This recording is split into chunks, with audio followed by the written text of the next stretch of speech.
বন্ধুরা নমস্কার। রিলায়েন্সের অন্তর্গত জিওর সময়টা এখন খারাপ যাচ্ছে। জিও থেকে মোবাইল নাম্বার পোর্ট করে বহু মানুষ বিএসএনএল এ চলে যাচ্ছেন। বিএসএনএল এর পোয়াবারও কোনো সন্দেহ নাই, বিএসএনএল এর লাভ হচ্ছে, কিন্তু বড় ধরনের লোকসানের মুখোমুখি হতে পারে মুকেশ আম্বানির জিও।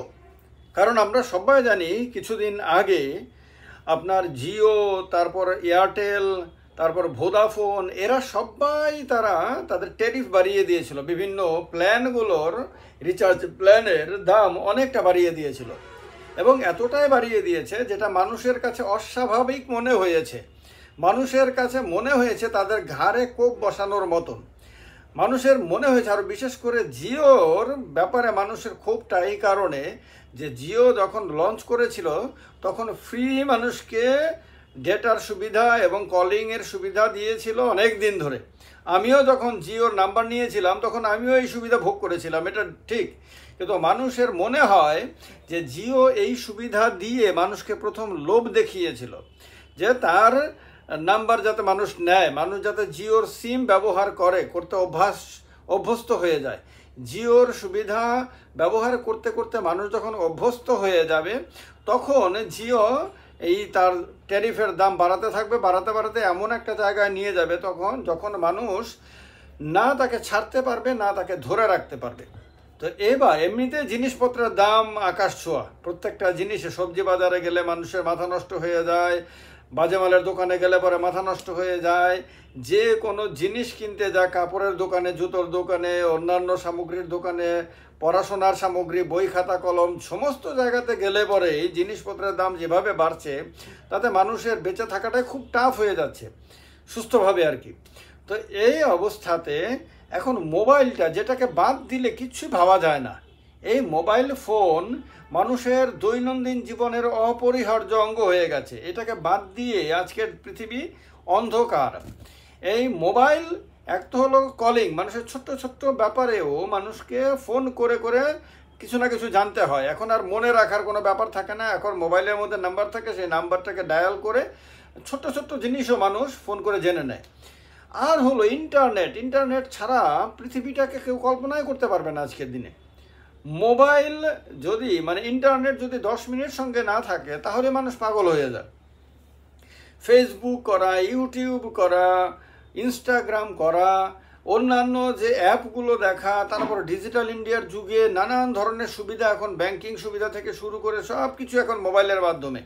ইন্টারনেট ব্যাংকিং হয়ে গেছে, টাকা লেনদেন, আদান প্রদান ইত্যাদি আপনার জিপের মাধ্যমে, অন্যান্য যে অ্যাপগুলো রয়েছে সেগুলোর মাধ্যমে টাকা একজন থেকে আরেকজনকে পাঠানো, নেওয়া ইত্যাদি সব কিছু এখন ইন্টারনেটের মাধ্যমে।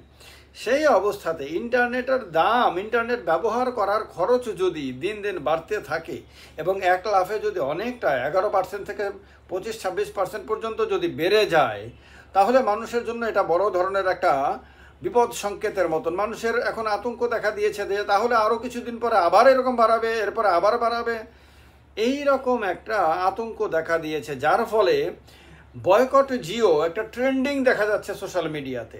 এবং বয়কট জিও বা পোর্ট টু বিএসএনএল, কারণ বিএসএনএল এর ভালো আপনার আছে, প্ল্যান আছে। বিএসএনএল এর একটা 249-এর প্ল্যান খুব জনপ্রিয় হয়ে গেছে, তাতে ভালো পরিমাণ, এবং তার রিচার্জ বোধহয় 45 দিন, if I am not wrong, যে তাহলে 45 দিন, যেখানে অধিকাংশ সংস্থায় 28 দিনের কথা বলে। 28 দিন, 26 দিন, 25 দিন, 24 দিন, এরকম এক মাসের নিচে তাদের অধিকাংশ প্ল্যান থাকে, রিচার্জ প্ল্যান থাকে, ভ্যালিডিটি থাকে। সেই জায়গাতে বিএসএনএল 45 দিনের জন্য দিচ্ছে, তারপরে পয়সা কম রাখছে, তারপরে ডেটা বেশি দিচ্ছে। যদিও বিএসএনএলের ডেটার আপনার 4G ডেটা, তো এই কারণে মানুষ মনে করছে যে এখন 5Gর যুগে, মানুষ তো এখন 6G বা তারও বেশি কিছু কল্পনা করছে, সেই জায়গাতে 4G। এটা বিএসএনএল আর মাইনাস পয়েন্ট। আর এটা বোধ হয় পরিকল্পিতভাবে বিএসএনএলকে এই অবস্থানে রেখে দেওয়া হয়েছিল যাতে জিও বা অন্যান্য প্রাইভেট কোম্পানিগুলোকে অ্যাডভান্স করে দেওয়া যায়, তাদের লাভ করিয়ে দেওয়া যায়। তার জন্যই পরিকল্পিতভাবে বিএসএনএলকে এতদিন ধরে দাবিয়ে রাখা হয়েছিল। কিন্তু এখন ঘটনাচক্রে বিএসএনএলের পোয়াবারও, কারণ বহু মানুষ তাদের জিও সিম থেকে পোর্ট করে বিএসএনএলে চলে যাচ্ছে। এটা একটা ট্রেন্ডিং চলছে। বিএসএনএল জিওর সিমটাকে মানুষ এখন আর ব্যবহার করতে চাইছে না, মানুষ এখন সস্তার প্ল্যান চাইছে, এবং সেইটা যেহেতু বিএসএনএল প্রোভাইড করছে সেহেতু মানুষ এই সুবিধাটা নিতে চাইছে। এবং এই ট্রেন্ড যদি এয়ারটেলের ক্ষেত্রেও যদি এবং ভোডাফোনের ক্ষেত্রেও যদি ব্যাপকভাবে শুরু হয়ে যায়, তাহলে কিন্তু এই কোম্পানিগুলোর জন্য ভবিষ্যতে অশনি সংকেত দেখা দেবে। আর বিএসএনএলকে এখন বাধ্য হয়ে নিজের পরিকাঠামো উন্নত করতে হবে। বিএসএনএলের কাছে, বিএসএনএল হলো মূলত রাষ্ট্রায়ত্ত সংস্থা, মনে রাখতে হবে। ভারত সরকার হলো বিএসএনএলের আসল মালিক, আর বিএসএনএলের মালিক ভারত সরকার হলে আপনি আমিও বিএসএনএলের মালিক। তো আমাদের পয়সাতে যদি বিএসএনএল পরিচালিত হয়, দেশের মানুষের পয়সাতে যদি বিএসএনএলের প্রতিষ্ঠা হয়ে থাকে, তাহলে বিএসএনএল তো মানুষের কাছে দায়বদ্ধ। বিএসএনএল তো মানুষকে সস্তায় ভালো পরিষেবা দিতে দায়বদ্ধ, এবং অত্যাধুনিক যে সুবিধা আজকের দুনিয়াতে অ্যাভেলেবেল আছে, সেই সুবিধা তৎক্ষণাৎ সংগ্রহ করে আমাদের কাছে ঘর পর্যন্ত পৌঁছে দেওয়ার দায়িত্ব বিএসএনএলের। তো এতদিন বিএসএনএল তার কাজে ব্যাপকভাবে অবহেলা করেছে, বিশাল দুর্নীতি বিএসএনএলের মধ্যে, কোনো সন্দেহ নাই। একজন সাংবাদিক হিসেবে আমি প্রচুর দেখেছি এগুলো ঘটনা, দুর্নীতির ঘটনা। বিএসএনএল দুর্নীতিতে নিমজ্জিত, কোনো সন্দেহ নাই। বিএসএনএলের কর্তাদের একটা লাট সাহেবই একটা অভ্যাস তৈরি হয়ে গিয়েছিল, কিচ্ছুই তারা মানুষের জন্য করে না, অথচ তাদের মধ্যে একটা জমিদারি সুলভ সরকারি চাকরি, বিশাল বেতন, বিশাল বড় বড় অফিস। সুতরাং তাদের একটা মনে হয়েছিল যে আমরা জমিদার, আমাদের কেউ কোনোদিন সরাতে পারবে না, আমরা মানুষের উপরে রাজত্ব করব আর রাজনীতি করব। বিএসএনএলের আপনার বিভিন্ন সংগঠন রয়েছে, তারা কিছুদিন পরে পরে আন্দোলন করে। তো এইভাবে করতে করতে করতে করতে তারা বিএসএনএলকে ডাবিয়ে দিয়েছিল। আজকে ঘটনাচক্রে যখন বয়কট জিও ট্রেন্ডিং চলছে, এবং যখন দেখা যাচ্ছে বিএসএনএলের প্ল্যানটা মানুষের কাছে জনপ্রিয় বলে মনে হচ্ছে, তখন বিএসএনএল বাধ্য তার পরিকাঠামো উন্নত করতে এবং মানুষকে উন্নত সুযোগ সুবিধা দিতে। এবং এই জন্য বিএসএনএলের ওপর সারা দেশের মানুষের প্রেশার ক্রিয়েট করা উচিত বলে আমার মনে হয়, এবং ভারত সরকারের ওপরেও প্রেশার ক্রিয়েট করা উচিত। জনগণ মিলে যদি সরকারের ওপরে এবং বিএসএনএলের ওপরে প্রেশার ক্রিয়েট করতে পারে, তাহলে বিএসএনএল জিও থেকে আরও অনেক উন্নত সুবিধা মানুষকে অতি অল্প সময়ের মধ্যে দেওয়ার ক্যাপাসিটি রাখে। শুধু সদিচ্ছার অভাব, সদিচ্ছা সৃষ্টি হতে পারলে বাকি সমস্ত কিছু হয়ে যাবে।